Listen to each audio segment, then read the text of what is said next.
नाशिकमध्ये किन्नर समाजात वर्चस्वाच्या मुद्द्यावरून मतभेद उफाळून आल्याची माहिती समोर आली आहे।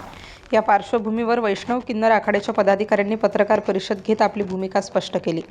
नुकत्याच घडलेल्या घटनांमध्ये सलमा गुरु यांनी सिन्नर येथील सागर शिंदे उर्फ शुभांगी शिंदे यांच्या विरोधात भूमिका घेतल्याची चर्चा आहे। या वादातून काही किन्नरांमध्ये मतभेद निर्माण झाल्याचं सांगितलं जात आहे। काही ठिकाणी आर्थिक वर्चस्वाचा मुद्दा पुढे येत असल्याची चर्चा आहे, तर काही ठिकाणी धार्मिक भावनांना स्पर्श करून वादाला वेगळं स्वरूप दिलं जात असल्याचं बोललं जात आहे। दरम्यान झालेल्या पत्रकार परिषदेत वैष्णव किन्नर आखाड्याच्या महामंडलेश्वर शुभांगी शिंदे तसेच पदाधिकारी सिद्धी बर्वे यांनी संपूर्ण प्रकाराबाबत सविस्तर माहिती दिली। समाजामध्ये गैरसमज पसरवण्याचा प्रयत्न होत असल्याचा आरोप त्यांनी केला। स्टार न्यूजसाठी सोनवडके, नाशिक।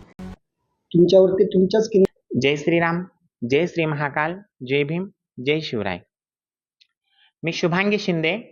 मागच्या काही दिवसांपूर्वी माझे जे फेक व्हिडिओ व्हायरल होत आहे आणि ज्या किन्नरांनी येऊन सिन्नरमध्ये माझी बदनामी केलेली आहे, माझ्या फोटोला चपला मारलेला आहे, माझ्या फोटोला काळीमा फासणार आहे, त्यासाठी सर्वप्रथम मी हा प्रश्न विचारते का मी देशद्रोही आहे का, मी बलात्कारी आहे का, मी कोणता देशद्रोहाचा गुन्हा केलेला आहे का, ह्या लोकांनी असं केलं।